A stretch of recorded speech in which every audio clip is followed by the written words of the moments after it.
nosso palestrante de divulgação, acho que, bom, não sei, talvez o último ou penúltimo do colóquio, penúltimo do colóquio, que é o professor Fernando Brandão, atualmente se dividindo entre o University College em Londres e a Microsoft em Seattle, ou Redmond, mas prestes a ir para a Caltech, em Pasadena, nos Estados Unidos.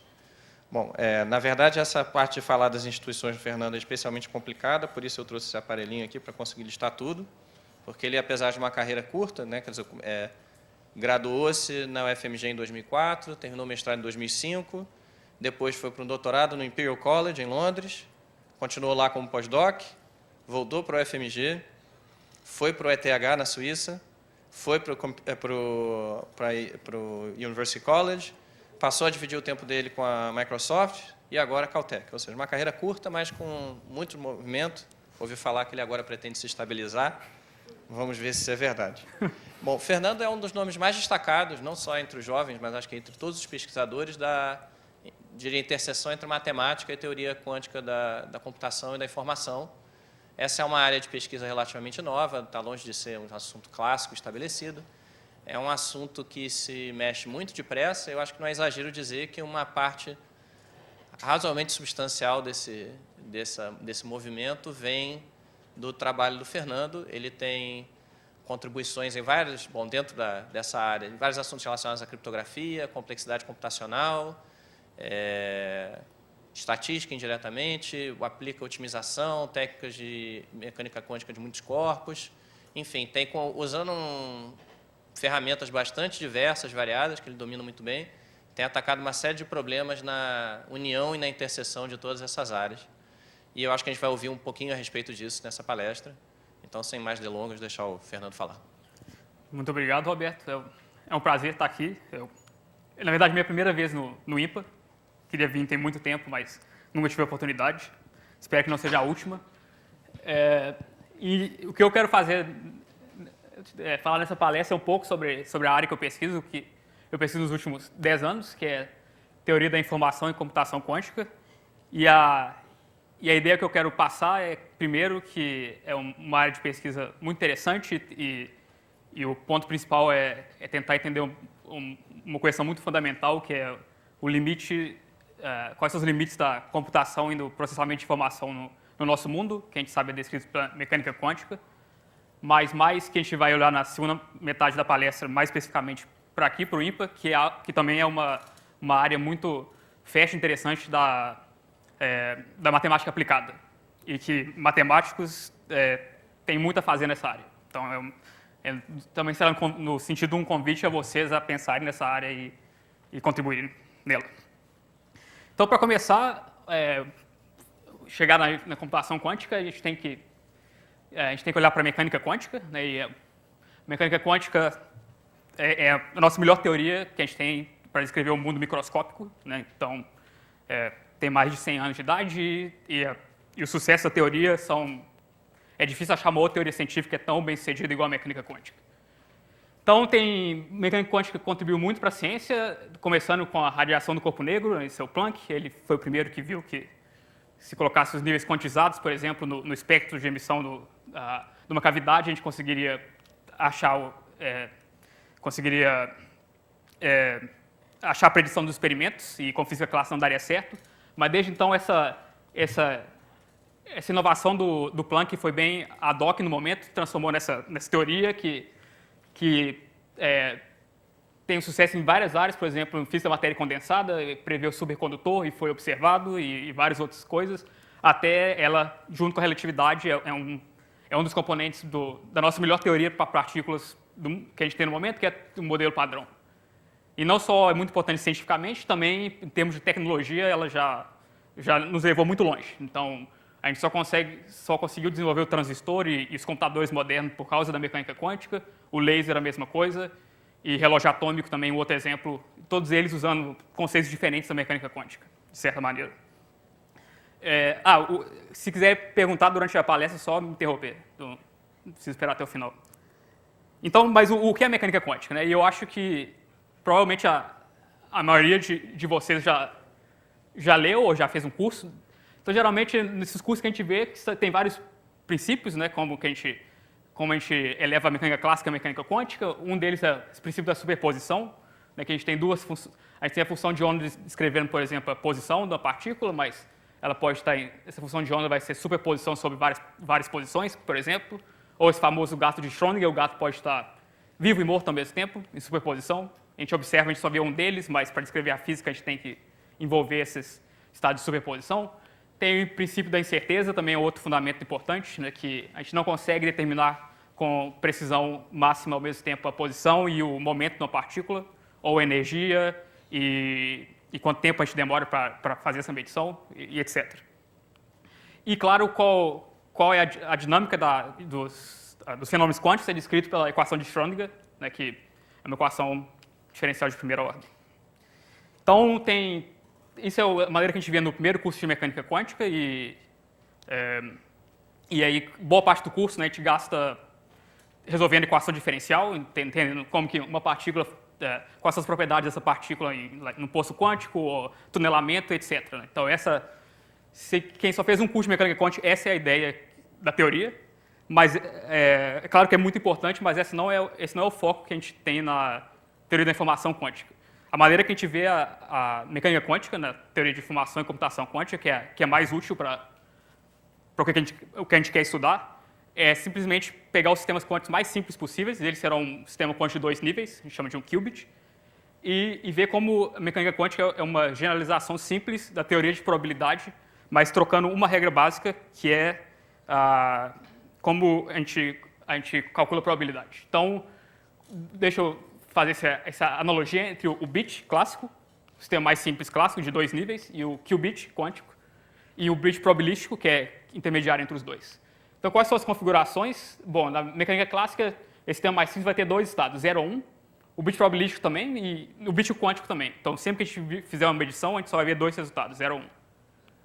A descrição do clássico, então a gente pode só colocar um vetor, 1, 0 vai ser o bit 0, 0, 1 vai ser o 1. O bit probabilístico agora, a gente precisa de uma distribuição de probabilidade sobre esses dois valores, 0 e 1. Então, seria só um vetor, os componentes são positivos e eles somam 1.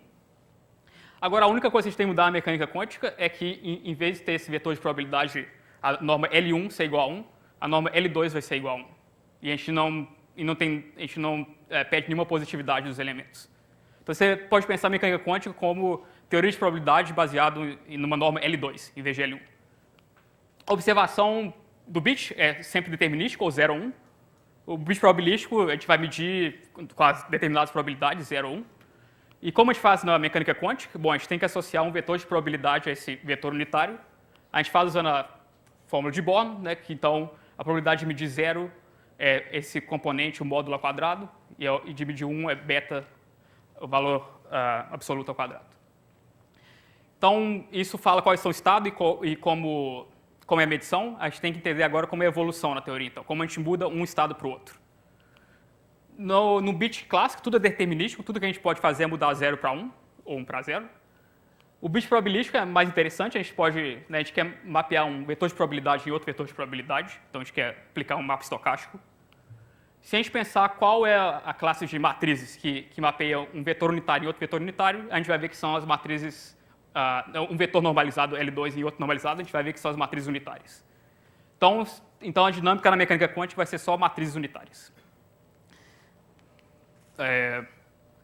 Um exemplo muito simples, que é muito útil em informação quântica, a gente tem essa porta, né, uma porta lógica NOT, que ela só leva 0 e 1, 1 e 0. Na mecânica quântica, é mais simples, a gente pode ter a raiz quadrada dessa operação. É chamada de matriz de Hadamard. Então, gera um pouco de confusão, mas é uma notação útil, essa notação de Dirac. O vetor 1, 0, a gente vai chamar ele de 0, com esse cat, e o cat 1 vai ser o 0, 1. E o que esse Hadamard faz? Ela só leva um estado que seria determinístico, se a gente medir isso, a gente sempre tem o mesmo valor, numa superposição dos dois. E colocando a fase dependendo se a gente tem 0 ou 1. Então, isso aqui é 0 mais 1 e a Hadamard aplicado no 1 é 0 menos 1. E, claro, o inverso dela é ela mesma, então, se a gente aplicar de 2 vezes ela, a gente volta ao estado original. Uma outra porta quântica, que a gente pode ter. É uma unitária, então é válida. Isso é fácil de ver que isso é um unitário, né? H vezes H adega. Ele é hermitiano, na verdade, então H vezes H é identidade. Esse também vai ser unitário. É só diagonal onde a gente tem 1 e uma fase qualquer, exponencial da fase qualquer φ. E só com essa descrição, só para a gente acostumar com ela, a gente consegue ver uma das predições da mecânica quântica de maneira muito simples, que é a interferência, né? Como a gente tem essa interferência quântica. Como a gente veria isso, a gente pode pensar que a gente tem um estado inicial, 0, por exemplo. A gente aplica essa porta de Hadamard, depois a gente aplica essa porta phase gates, depois aplica Hadamard de novo e mede na base computacional. No final a gente sempre projeta do 0 a 1. E a gente quer ver qual é a probabilidade de medir 0 a 1. Então qual seria? A gente só aplica isso, né? Álgebra linear. 0 vai para a superposição de 0 mais 1 depois do Hadamard. Essa phase gate coloca essa fase no 1. Aplica de novo Hadamard. Se fizer a conta, a gente vai ter esse estado. Cosseno de φ sobre 2, 0, mais seno de φ sobre 2, 1. Esse parênteses tinha que ser aqui. Então, se a gente medir na base computacional, usar essa fórmula de Born, que é esse componente ao quadrado, o valor absoluto, a gente tem, né, esse fenômeno de onda, onde a gente tem esse seno e esse cosseno ao quadrado, e se a gente mudar a fase, ele oscila. Então, isso é basicamente a mecânica quântica, quase tudo que a gente usa dela na informação quântica. Então, a gente não precisa de função de onda, nada, a gente leva a teoria da maneira mais simples, que é um sistema de 2 níveis. O que a gente precisa agora fazer para ter um objeto interessante para estudar é ver o que acontece quando a gente pega vários desses sistemas muito simples, mais simples possíveis na mecânica quântica, e coloca muito deles ao mesmo tempo. Então, a gente está interessado num sistema quântico onde cada elemento individual é muito simples, mas a gente tem muitos deles. E esse a gente pode chamar de sistemas de muitas partes. Então, o que a gente tem que entender aqui é como a gente faz a composição de 2 sistemas na mecânica quântica. Então, a gente tem esses 2 vetores de 2 componentes cada um, ψA e φB. E cada um descreve um sistema quântico específico, por exemplo, 2 elétrons de um átomo. E a gente quer entender, então, qual é o estado global que descreve os 2 ao mesmo tempo. E se o estado de A for psi e o de B for φ, então, a mecânica quântica fala que o estado geral vai ser o produto tensorial dos 2. E isso não é muito diferente de teoria da probabilidade, né? Na teoria da probabilidade, a gente tem duas variáveis aleatórias com sua distribuição de probabilidade, que são independentes. A distribuição de probabilidade global vai ser o produto tensorial também. Então, é a mesma coisa. Mas, então, qual é a consequência disso? Suponha que a gente tem um sistema de n qubits agora, e a gente aplica essa regra. Então, qual espaço vive esse sistema de n qubits? Vai ser no espaço vetorial, mas de dimensão 2 elevado a n agora. E o que acontece é que não só essas funções de onda, esses estados quânticos que são independentes em cada partícula são possíveis, mas qualquer vetor nesse espaço vetorial de dimensão 2 elevado a n, normalizado, norma L2, também é possível na teoria.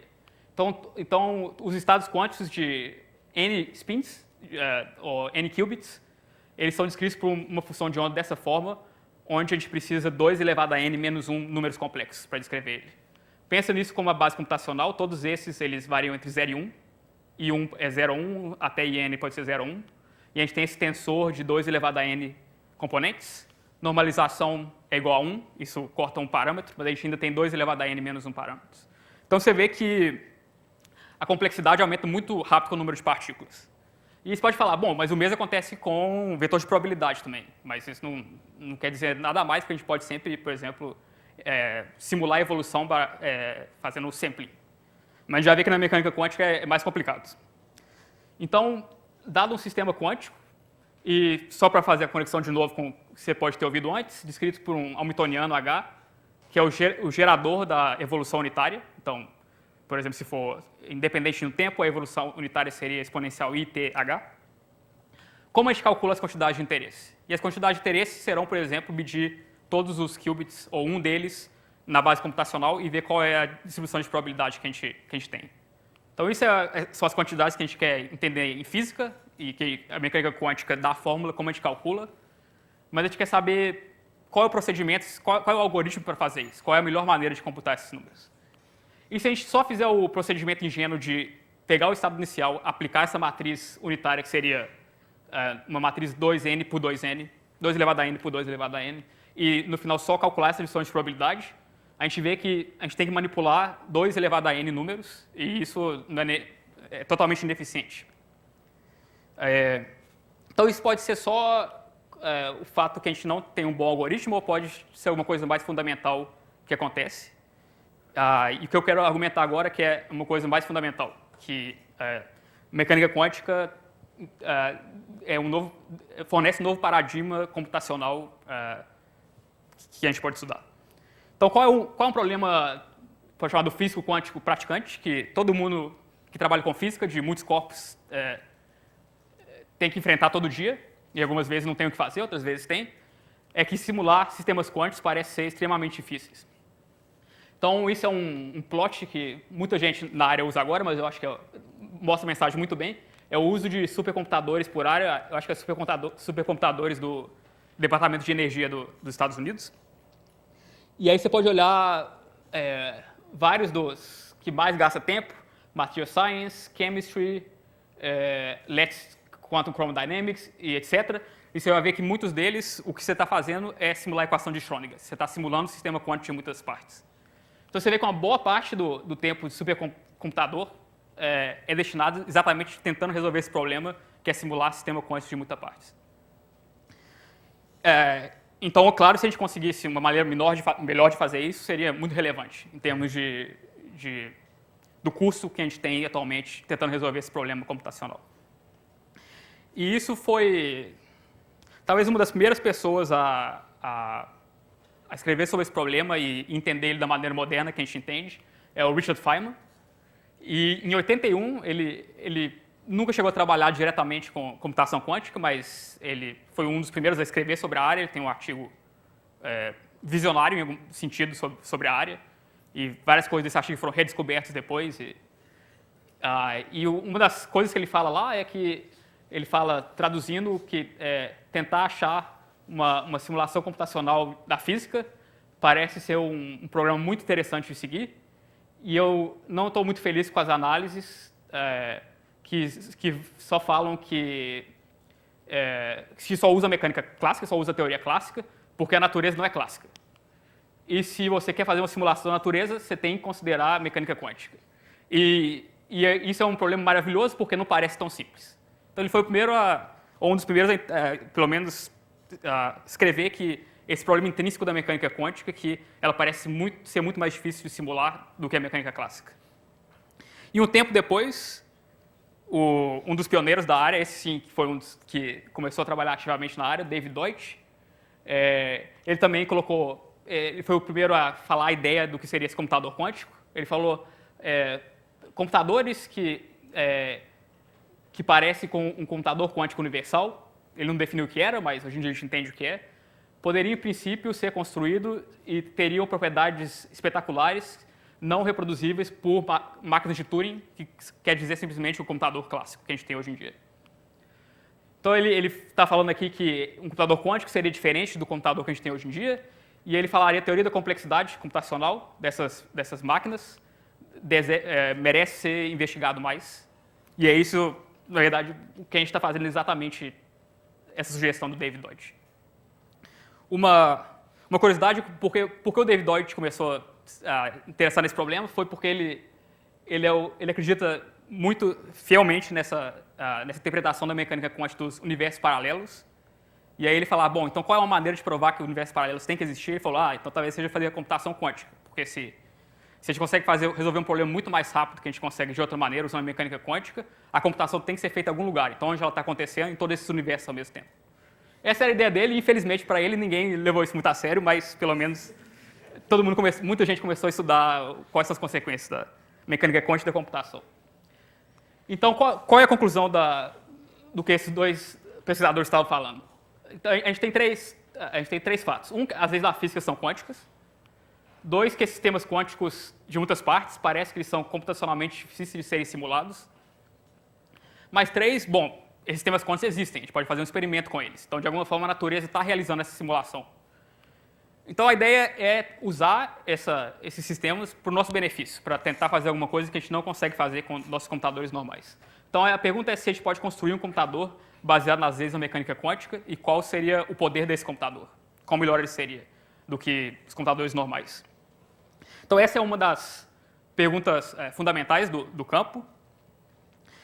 uma outra pergunta também muito fundamental, outro tópico muito fundamental e que a gente vai fazer a conexão com a computação é a área de comunicação quântica, em especial que eu quero só falar um pouco sobre criptografia. Então, criptografia é uma das outras coisas teorias que revolucionaram a maneira que a tecnologia atual, né? A gente usa criptografia todo dia na internet, comprando na Amazon, cartão de crédito, etc.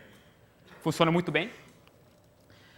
Mas do ponto de vista teórico, um dos problemas da criptografia atual é que ela é totalmente baseada em conjecturas computacionais, no sentido de que vai ser seguro se algum problema computacional não pode ser resolvido eficientemente.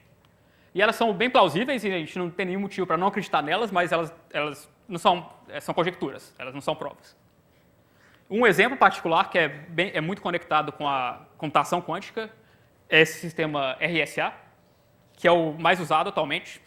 A gente sem saber usa ele todo dia.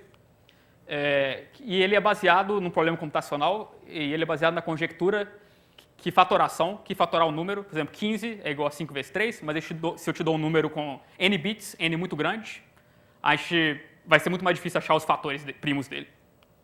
E tem uma conjectura que fatorar é um problema computacionalmente difícil. Em qual sentido? No sentido que se a gente quer fatorar um número de n bits, isso requer tempo exponencial em n. Delta, uma constante, requer pelo menos tempo exponencial em n, a potência delta para algum delta. E isso é uma conjectura, mas muita gente, quase todo mundo acredita que é verdade, porque tem esse problema estudado há décadas e tem motivos muito fortes porque, por exemplo, a agência de inteligência queria resolver esse problema e poderia quebrar segredo de vários outros países, mas nada melhor que exponencial n elevado a 1/3 é conhecido. E isso já é bem não trivial, esse algoritmo. Então, esse é um exemplo, talvez um meta-exemplo de esse tipo de conjectura que tem que ser feita em criptografia, e a gente vai ver como a computação quântica ela desafia essa conjectura. E, bom, por que ninguém consegue provar isso? Provar esse tipo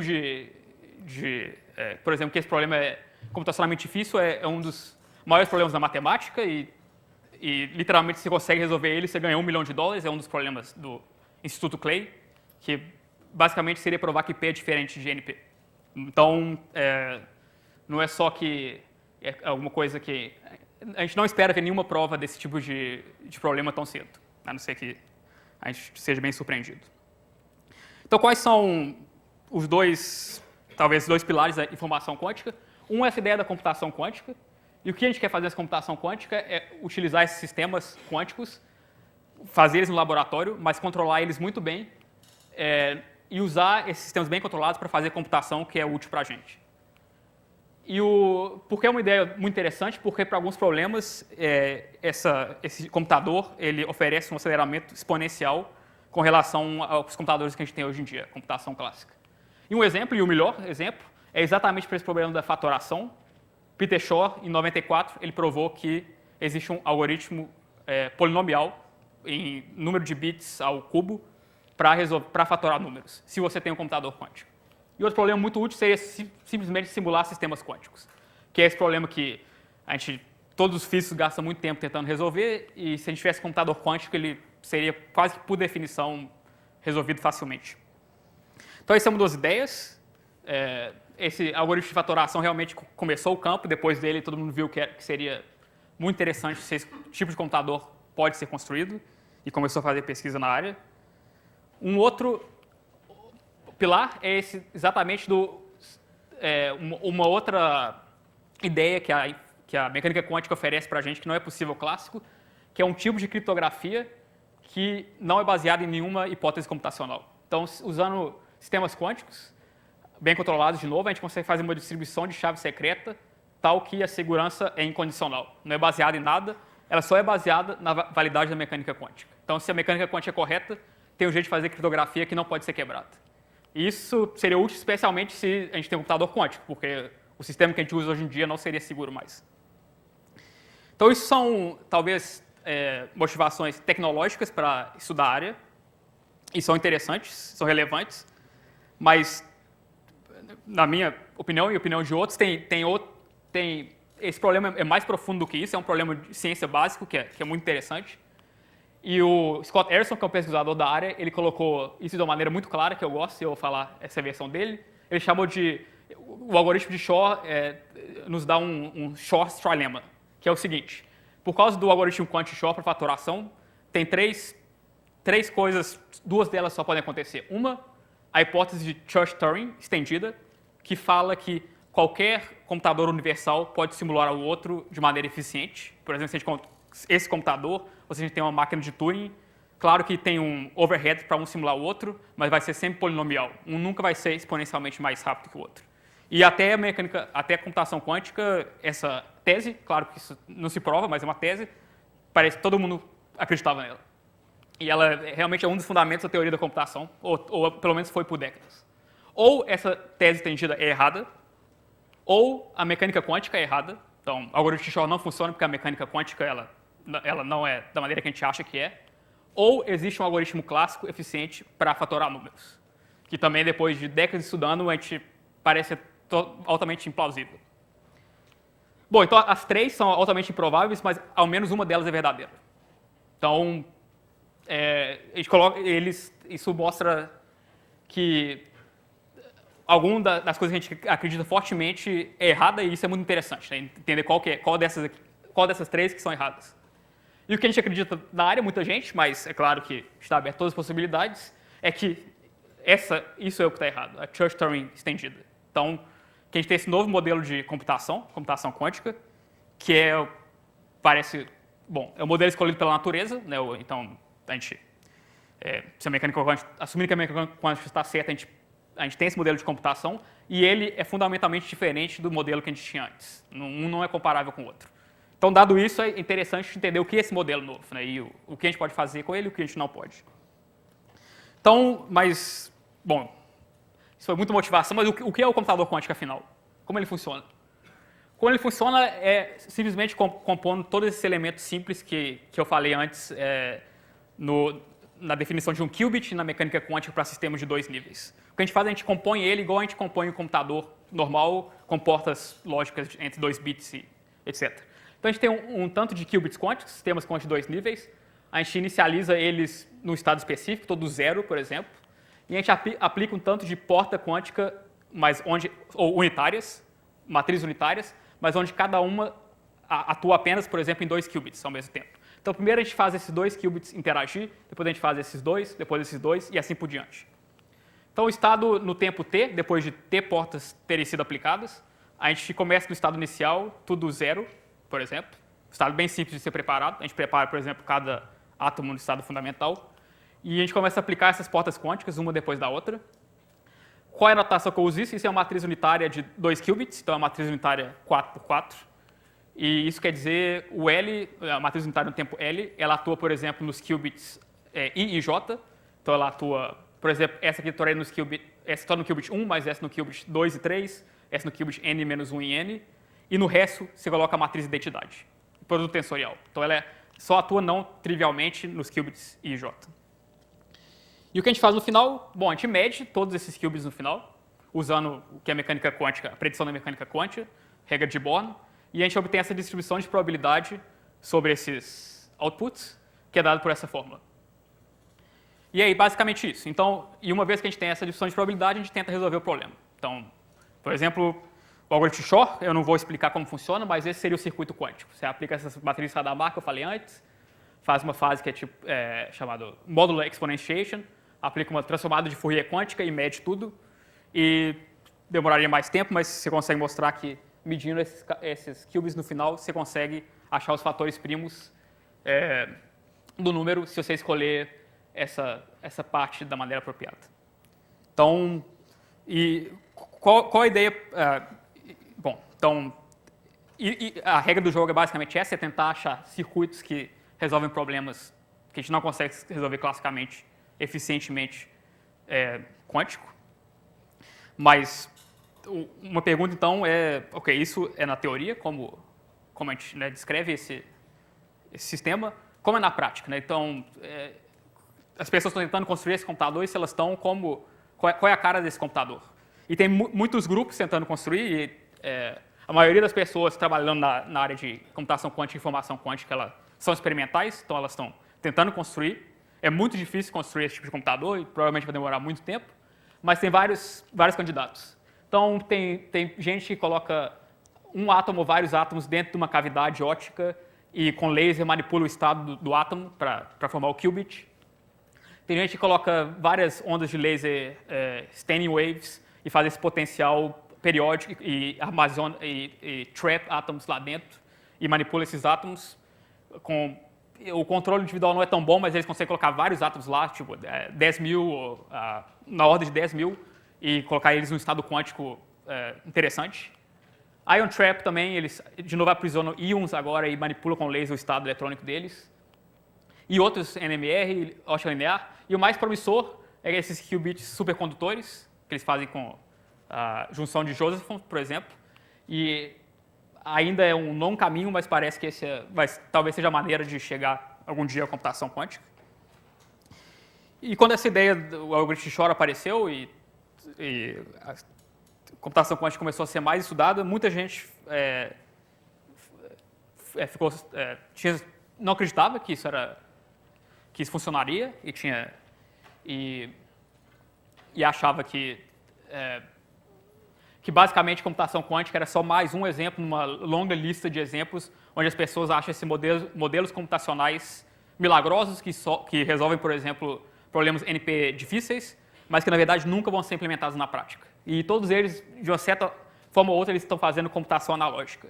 Então, uma pergunta é se computação quântica não é só uma forma de computação analógica.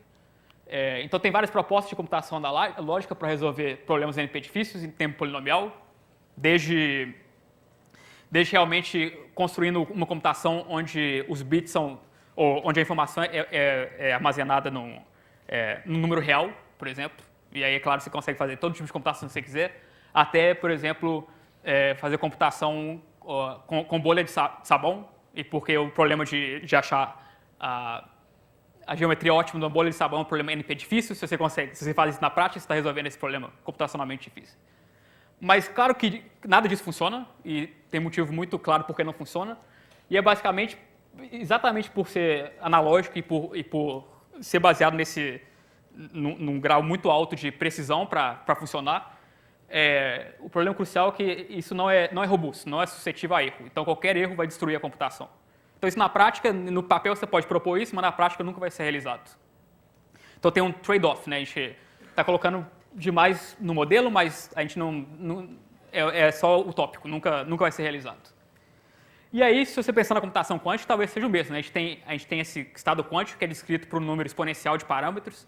A gente está operando nesse espaço gigante e talvez um erro em um desses coeficientes no estado faça tudo dar errado e nada vai funcionar. Isso é que algumas pessoas achavam, ou ainda acham, eu acho. Mas a verdade é que isso não é um ponto válido. Em algum sentido, esse estado quântico ele é quase igual o estado exponencial de uma distribuição de probabilidade. Esse estado está lá na nossa descrição, mas quando a gente mede, a gente sempre obtém um resultado específico, né? Uma sequência de 0 e 1. E a mecânica quântica é a mesma coisa. E uma maneira mais correta de mostrar o ponto é que, assim como a computação clássica, na computação quântica a gente tem um resultado que chama Quantum Fault Tolerance, que é um dos resultados mais fundamentais da teoria, e que o que ele fala é que computação quântica com erro, em princípio, é possível, desde que o erro seja suficientemente baixo. Então ele fala que a computação quântica funciona mesmo se cada componente, quais são os componentes? É essa porta quântica, essa unitária de 2 qubits, ou essa medição no final, ou preparar os qubits inicialmente. Se em cada um desses componentes eles não são totalmente precisos, ele tem uma pequena probabilidade de erro. Se a probabilidade de erro for menor que um threshold, a computação ainda funciona. Então, um resultado similar para a computação clássica, o von Neumann provou muito tempo atrás. No final, a gente não precisa de fault tolerância ou de correção de erro classicamente, porque nosso hardware é tão bom, mas quântico prova que em princípio é possível. Então, qual é a estimativa para esse threshold? É bem desafiadora, entre 10 menos 1 e 10 a menos 3. Então, a gente não está lá ainda, mas a gente está chegando perto. Então, uma pergunta é quando a gente vai ter esse computador quântico. Ninguém sabe, na verdade. É uma coisa que não vai ser para agora, isso é claro. Mas quem seria mais otimista seria 15 anos talvez, mas pode ser 50 anos, pode ser mais, a gente não sabe. Mas a gente está progredindo, os experimentalistas estão progredindo e qubits, se você olha para 1 qubit ou para 2 qubits, eles já conseguem fazer a probabilidade de erro nesses qubits ser menor do que a gente precisa para esse teorema funcionar. Então, a questão agora é como fazer isso numa escala maior e colocar vários qubits ao mesmo tempo, nessa precisão, que não é nada fácil. Talvez vocês tenham visto, recentemente teve um tanto de artigos na mídia, nos jornais, sobre um computador quântico dessa empresa D-Wave, que já está sendo comercializado, está sendo vendido, e a Google, por exemplo, comprou um, e custou 10 milhões de dólares, eles falam. Mas, apesar que a Google não pagou isso, ela pagou bem menos. Mas isso é um computador quântico? Não é um computador quântico.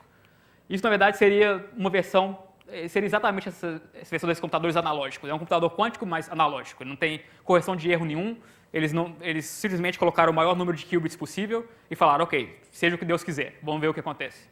E aí, bom, várias pessoas estão estudando isso e vendo que, na verdade, não está fazendo nada interessante. Mas era esperado porque eles quiseram fazer mais rápido do que o tempo de ser feito. Então, ainda é um longo prazo, mas a gente está caminhando lá.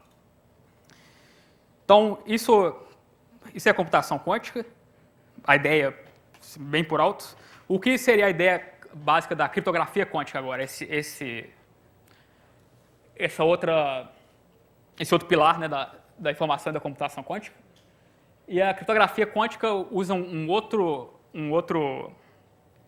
propriedade muito particular da mecânica quântica, que eu acho que não foi tão valorizada antes, mas é uma propriedade muito fundamental que a gente estuda muito em informação quântica.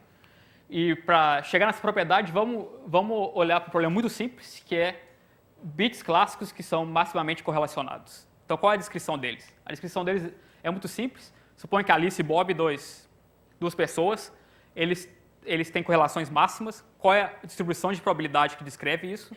Usando a notação da mecânica quântica, é essa distribuição onde se a Alice tem 0, o Bob tem 0 também, com probabilidade meio. E se a Alice tem 1, acho que tem um parênteses aqui, eu esqueci. E se a Alice tem 1, o Bob tem 1 também. Então, os dois têm probabilidade meio de ter 0 ou 1, mas se um tem 0, o outro tem 0 também. E se um tem 1, o outro tem 1 também.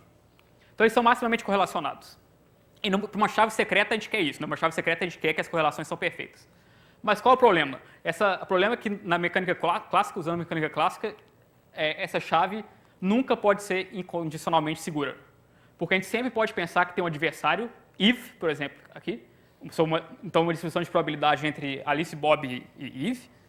Tal que é essa descrição. Então, de novo, localmente é totalmente uniforme, mas agora Alice e Bob são perfeitamente correlacionados, mas a Eve também. Então, sempre que a Alice ela mede 0, ela tem 0, resultado da moeda, por exemplo, o Bob vai ter 0 também, mas o espião vai ter 0 também. Então, é perfeitamente correlacionado, mas não é seguro. E isso é uma coisa intrínseca de distribuição de probabilidade. A gente sempre pode estender ela dessa maneira. Então, não tem nada que a gente pode fazer. A gente pode, por exemplo, colocar restrições em I, por exemplo, restrições computacionais e ver o que acontece, mas, em princípio, a gente nunca pode ter essa segurança. Na mecânica quântica é diferente. Na mecânica quântica, ao invés de ter esse estado maximamente correlacionado, a gente pode ter o que a gente chama de um estado maximamente emaranhado. Então, isso é uma função de onda válida, é um estado quântico válido, e é dado pela a superposição uniforme do estado 0, 0 com o estado 1, 1. Então, se a Alice mede 0, o Bob mede 0 também. Se ela mede 1, ele sempre mede 1 também. Então, é muito parecido com as propriedades desse estado. Mas, se você pensar agora, suponha que a gente sabe que eles têm esse estado. Qual é um estado global que um espião poderia ter também, se o estado reduzido deles é essa função de onda psi-AB? Aí, uma conta, né, esse estado tem posto 1. Uma maneira de estender para uma outra função de onda, a gente só pode colocar um outro estado totalmente descorrelacionado com ele. Essa é a única maneira de fazer isso, não tem nenhuma outra maneira. Então, se eles sabem que eles têm esse estado, eles sabem que a Eve não pode saber nada sobre o estado. E se eles medirem na base computacional, eles vão ter esse bit, que é perfeitamente correlacionado e é totalmente desconhecido por Eve. Então, a ideia da criptografia quântica é simplesmente isso. Ela consiste na distribuição de estados maximamente emaranhados. É um protocolo que distribui esses estados maximamente emaranhados entre duas partes, e uma vez que eles certificam que eles têm esse estado, eles medem na base computacional e eles têm essa chave secreta. qual é a propriedade que está sendo usada aqui da mecânica quântica? Eu falei que é essa propriedade que é muito interessante e talvez não tão conhecida igual as outras propriedades, como o princípio da superposição, da incerteza, etc. É um princípio fundamental que a gente chama de emaranhamento. Emaranhamento é esse tipo de correlação intrinsecamente quântica que tem nesse estado, mas que é bem diferente do tipo de correlação que tem nesse estado. E o que difere o emaranhamento de correlações normais é o que a gente chama de monogamia de emaranhamento, no sentido de que quanto mais emaranhado duas partes são, menos emaranhadas e correlacionadas elas podem ser com o resto do universo. E esse é um exemplo. Esses dois a gente chama de maximamente emaranhados. Quando eles são maximamente emaranhados, eles não podem estar correlacionados com ninguém mais. E é por isso que a criptografia quântica funciona, porque esse tipo de correlação que a gente tem em sistema quântico é bem diferente do tipo de correlação que a gente tem em sistemas clássicos. Então, computação quântica está muito tempo ainda de virar um produto. Criptografia quântica é diferente, já é um produto comercial. Você pode ter por exemplo, essa empresa, a ID Quantic, na Suíça, você pode comprar seu sistema de criptografia quântica se você quiser. Infelizmente, eles não têm muitos clientes ainda, e a piada é que talvez o mercado de criptografia quântica só realmente vire um bom mercado quando a gente tiver um computador quântico, né? Porque aí a criptografia que a gente tem hoje em dia não funciona mais. Mas até lá, acho que todo mundo vai continuar usando RSA e só algumas pessoas vão comprar o sistema de criptografia quântica. Mas pelo menos é uma coisa onde é muito mais simples de ser implementada e já está sendo implementada. Bom, até agora, acho que não escrevi quase equação nenhuma. Onde está a matemática em tudo isso? Né? Porque eu estou falando aqui no IMPA. E eu estou falando aqui porque se a gente olhar agora para a parte da teoria de informação quântica, computação quântica, a gente tem vários assuntos que a gente gosta de trabalhar e esses assuntos eles vão usar técnicas matemáticas diversas que eu quero falar um pouco agora sobre quais elas são. Então, a gente tem várias áreas na informação quântica. Por exemplo, uma é de comunicação quântica. Criptografia quântica estaria incluída aqui. É entender como a gente pode transmitir sistemas quânticos da melhor maneira possível. Então, é tentar entender os limites fundamentais da transmissão de informação no nosso universo quântico. Outra é essa teoria do emaranhamento. Exatamente, a gente viu que esse estado, anteriormente, esse estado emaranhado, ele tem esse tipo de correlações especiais da mecânica quântica. E isso, em informação quântica, esse emaranhamento é uma propriedade física igual à energia. Ela é útil para fazer algumas tarefas. Por exemplo, criptografia. E a gente quer entender, então, como esse novo recurso físico, fenômeno físico é um recurso. Correção de erros quânticos, isso a gente quer entender. Para construir o computador quântico, a gente vai ter que brigar com esse erro que acontece, que sistemas quânticos são bem sensíveis, eles não aparecem no dia a dia. Então, a gente tem que desenvolver maneiras de proteger essa informação quântica, isso que correção de erro quântico e teoria de fault tolerance faz. Computação quântica, o que a gente quer fazer é o que o Shor fez, por exemplo. A gente quer achar algoritmos quânticos novos para problemas interessantes que tem um aceleramento com relação à computação clássica, exponencial ou polinomial. E teoria da complexidade quântica, o que a gente quer entender aqui é quais são os limites da computação quântica. A gente sabe que a computação quântica não é esse modelo igual computação analógica, onde a gente pode resolver todos os tipos de problema. A gente sabe que é mais interessante do que isso. Alguns problemas a gente pode resolver melhor em computação clássica, por exemplo, fatoração, mas vários outros, como, por exemplo, problemas NP difíceis, a gente tem várias evidências que computação quântica não pode resolver também. Então, a gente quer entender quais são os limites, o que a gente pode fazer com esse tipo de computador, o que a gente não pode. Então, esses são os objetivos dessas áreas, mas quando a gente estuda elas, a gente usa ferramentas matemáticas e técnicas matemáticas. Então, eu vou dar alguns exemplos e eu vou falar um pouco mais especificamente sobre alguns deles. Em comunicação quântica e teoria do emaranhamento, a gente usa muito o que a gente pode chamar de análise geométrica assintótica, seção S, que é basicamente teoria de espaços finitos, mas quando a dimensão é muito grande, quando a dimensão vai para o infinito. E usa muito otimização convexa também, eu acho que eu vou falar um exemplo.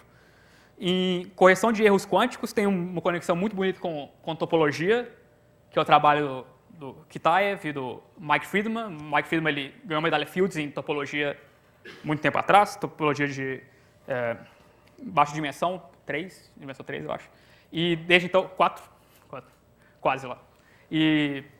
Mas desde então ele trabalha na Microsoft também, e desde então ele se interessou por computação quântica e usando as ideias do Kitaev, tem tem uma relação muito interessante entre aplicar topologia para correção de erros quânticos e usando daí topologia, a gente acha os melhores códigos de correção de erros que a gente sabe atualmente e várias pessoas estão tentando colocar esses códigos derivados usando topologia em prática e parece a melhor maneira de construir o computador quântico.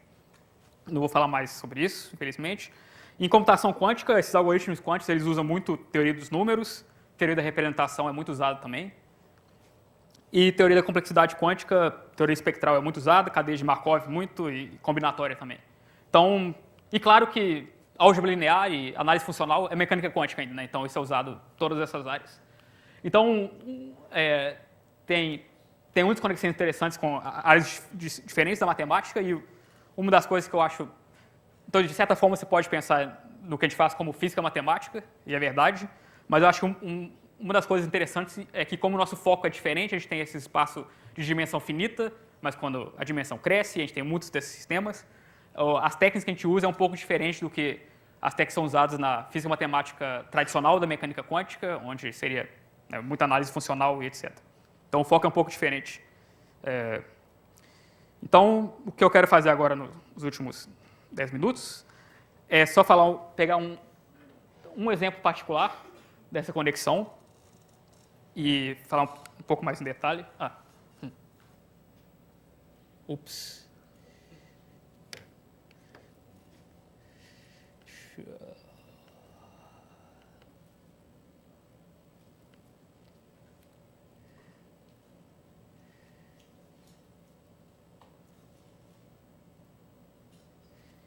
Tá. Então, é um problema em comunicação quântica. Então, transmitir informação usando sistemas quânticos. E qual é essa conexão com análise geométrica assintótica?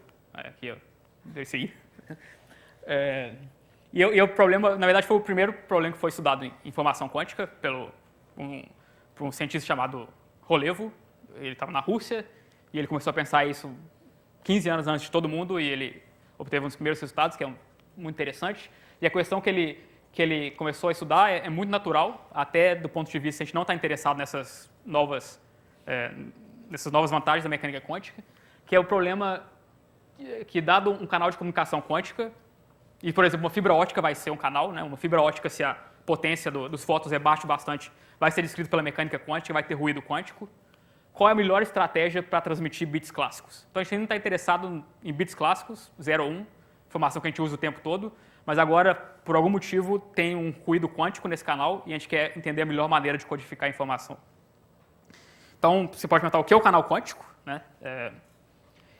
E uma maneira de descrever ele em dimensão finita, que é mais fácil, é que a gente tem uma isometria. Então, a gente tem uma isometria que mapeia um estado vetorial complexo A num estado BE.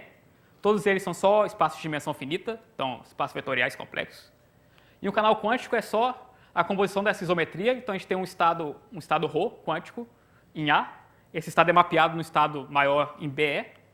E a gente faz essa operação de traço parcial em E, que é a mesma coisa, é o análogo quântico de uma distribuição de probabilidade de calcular a distribuição marginal. Então, a gente está fazendo a média sobre um dos sistemas. Essa definição matemática, mas não importa muito. Pensa fisicamente como a informação que estava em E foi esquecida. A gente perdeu essa informação. Isso é a informação que vai para o ambiente, por exemplo. Isso é o ruído. Parte da informação o ambiente está pegando para ela. Então, é simplesmente o mapa completamente positivo no espaço de estados quânticos, mas agora os estados quânticos são um pouco diferentes dos estados que eu introduzi anteriormente. Eles são os mais gerais possíveis. A gente chama de matriz de densidade. Eles são bem simples. Eles são operadores, são matrizes positivas semi-definida e o traço é igual a 1. Então, um exemplo seria um estado puro, que a gente viu antes. Aqui seria esse ket, é um vetor. Coluna, esse bra é um vetor linha. Então, esse é uma matriz positiva semi-definida de posto 1. Mas a gente também pode ter, no caso mais geral, combinação convexa desses estados quânticos. Então, imagina, um estado misto é só um estado puro, como a gente viu antes, mas quando a gente esqueceu qual estado puro a gente tem. É uma das descrições possíveis. Então, a gente tem, esse é o tipo de ruído mais fundamental que pode ter na mecânica quântica, né? Então, basicamente, tem uma interação unitária. Essa isometria é uma interação unitária entre o sistema e um outro sistema que a gente não tem controle. E depois a gente perde essa informação desse ambiente e a gente tem essa evolução efetiva no nosso sistema. E o problema agora é que a gente tem esse canal, e como em teoria da informação a gente usa várias vezes esse canal, e a gente quer codificar uma informação X. X é uma sequência de bits que a gente quer transmitir. A gente quer achar uma codificação e uma decodificação tal que, pelo menos quando K vai para o infinito, a transmissão ela se torna perfeita. A gente consegue transmitir o número máximo de bits possíveis sem erro, ou com a probabilidade de erro indo para zero. E a gente dá um número para esse número de bits ótimo que a gente pode transmitir. Isso é chamado a capacidade clássica do canal quântico. Clássica porque a gente quer transmitir bits clássicos. E sem escrever fórmula, a gente poderia ser mais preciso, mas eu vou ser impreciso. Isso é o número ótimo de bits que a gente pode transmitir por uso do canal. Então a gente manda cair para o infinito, a gente vê quantos bits a gente pode transmitir. A gente divide o número de bits transmitidos por K e isso dá essa capacidade. Otimizado sobre todas as possíveis codificações e decodificações, que são só operações quânticas também. E quando a gente requer que o erro vai para zero, que esse processo ele se torna perfeito. E o Relevo que eu mencionei antes, que estudou isso em 71 já, ele achou uma expressão para essa tarefa, para esse número de bits ótimo que pode ser transmitido. E uma expressão bem interessante, parecido com o que o Shannon achou para canais clássicos algumas décadas antes. Então, o que ele mostrou é que a capacidade quântica, essa capacidade, Cn, é dada pelo limite de uma fórmula, chama de Chi de Relevo, quando a gente calcula ela em n cópias do canal quântico n, e n maiúsculo, dividido pelo número de cópias, onde essa fórmula é a seguinte: a gente maximiza sobre todas as distribuições de probabilidades possível P de x e sobre todos os estados quânticos ρ de x, isso pode ser qualquer coisa se você quiser. A gente tem uma cota na cardinalidade, quantos a gente precisa, mas esse é um detalhe. E a gente olha para uma medida de informação muito, muito simples, que é informação mútua entre x e q, num estado quântico ρxq. E o que é esse estado? Esse estado a gente chama de estado clássico quântico. Ele é simplesmente, a gente tem a média sobre a distribuição de probabilidade px, um registro clássico no x. Então, imagina uma base ortonormal em x, só fala qual dos x foram escolhidos. E na parte quântica, a gente tem o canal aplicado no ρ de x. Então, bem intuitivamente, a gente está escolhendo esses estados quânticos ρ de x com essa probabilidade p de x, mandando eles pelo canal quântico. Depois que eles passam no canal quântico, esse é o estado quântico possível. E a gente quer ver o quanto de correlação ainda tem entre o estado original clássico x e esse estado quântico com esse ruído n ρ de x. Não é óbvio ver que isso é verdade, mas requer uma prova, requer os mesmos métodos que o Shannon usou, requer, por exemplo, o método probabilístico, a gente mostra que existe um código muito bom que tem essa cota, mas esse código é aleatório, a gente não sabe qual é o código, mas esse é o resultado. Mas claro que, então, isso reduz a capacidade de Shannon para canais clássicos, devia ser clássicos aqui, mas claro que tem um problema muito grande, isso em algum sentido é muito pior do que... Quanto tempo eu tenho ainda? Que reiniciou aqui. Ok, então... E em algum aspecto isso é muito pior do que o Shannon achou, e todo o problema está nesse limite, né? Como a gente vai calcular esse limite? A gente tem que pegar esse canal quântico, resolver esse problema, é um problema de otimização, que mesmo em baixa dimensão já é difícil, ele não é convexo, por exemplo, e depois pegar um limite quando o n vai para o infinito. Então, por causa disso, a gente não consegue calcular isso para quase canal nenhum. Então, de alguma forma, a gente tem uma fórmula que reduz a de Shannon e parece...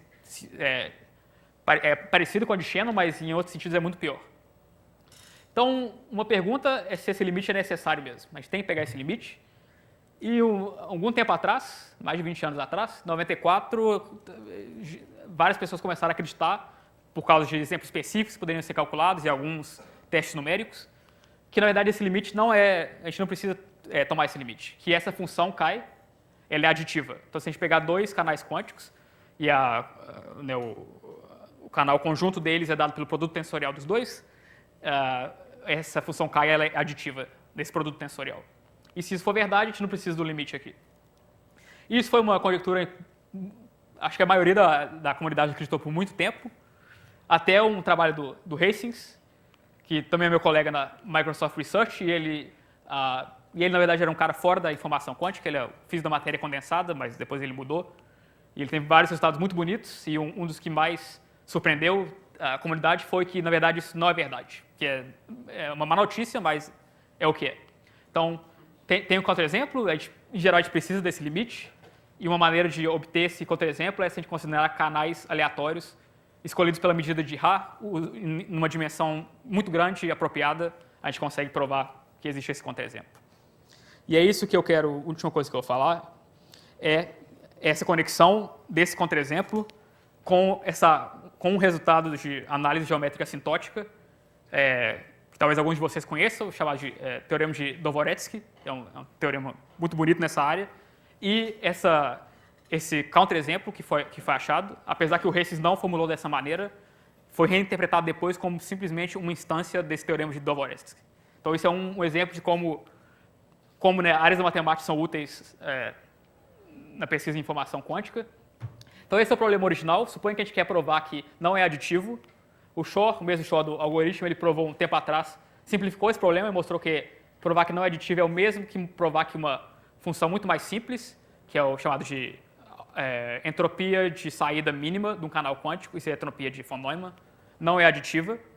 E uma sequência de resultados, o Reis provou, mas ele escreveu numa linguagem diferente.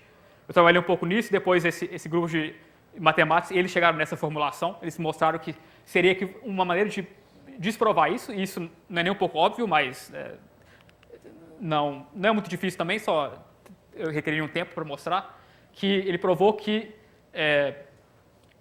se reduz a essa conjectura de matemática, que existem constantes, tal que para qualquer k, se você tem duas dimensões, uma constante k ao quadrado e outra constante d, e um subespaço w de dimensão deveria ser k aqui, k distribuído de acordo com a medida de Ra nesse subespaço de matrizes Q por D. Se você consegue achar esse subespaço dessa dimensão tal que para todo elemento nesse subespaço, a norma 4, e essa norma é norma em matrizes, ou a norma Schatten, ela é basicamente proporcional à norma euclidiana. Isso é um fator de normalização, como entre as normas, não importa, mas tem uma distorção, mas a distorção é muito pequena. Se isso for verdade, então a gente teria o contra-exemplo. E eu vou passar, que eu não tenho tempo, mas isso é exatamente o que o teorema de Dvoretsky fala. Então, esse teorema de Dvoretsky é um teorema que fala basicamente que a gente tem qualquer corpo convexo simétrico em dimensão suficientemente grande, a gente consegue achar um subespaço que é aproximadamente esférico, no sentido que uma norma qualquer vai ser perto da norma euclidiana lá. Então, isso eu vou ter que passar para frente, que o meu tempo acabou, mas isso foi uma maneira uma conexão que eu acho muito interessante desse problema da comunicação quântica com esse teorema da matemática. Então, eu vou passar esse outro exemplo, tem vários outros exemplos que eu poderia falar, e vou concluir falando. Então, a gente tem a informação quântica, ela é uma síntese de duas das maiores teorias científicas que a gente obteve no século passado, a mecânica quântica e a ciência da computação. Uma questão central do campo é entender os limites fundamentais da computação e do processamento de informação no nosso universo, porque o nosso universo é quântico, então faz sentido olhar para isso do ponto de vista da mecânica quântica. E claro que tem todas essas possíveis novas tecnologias, mas, na minha opinião, isso é um bônus. Né? Isso não é por que a gente faz isso. A gente quer entender essas questões sobre o nosso mundo. E, do ponto de vista da matemática, a teoria da informação quântica também é um campo muito fértil para a matemática aplicada, e eu espero que alguns de vocês tenham sido convencidos a fazer pesquisa nessa área. Obrigado.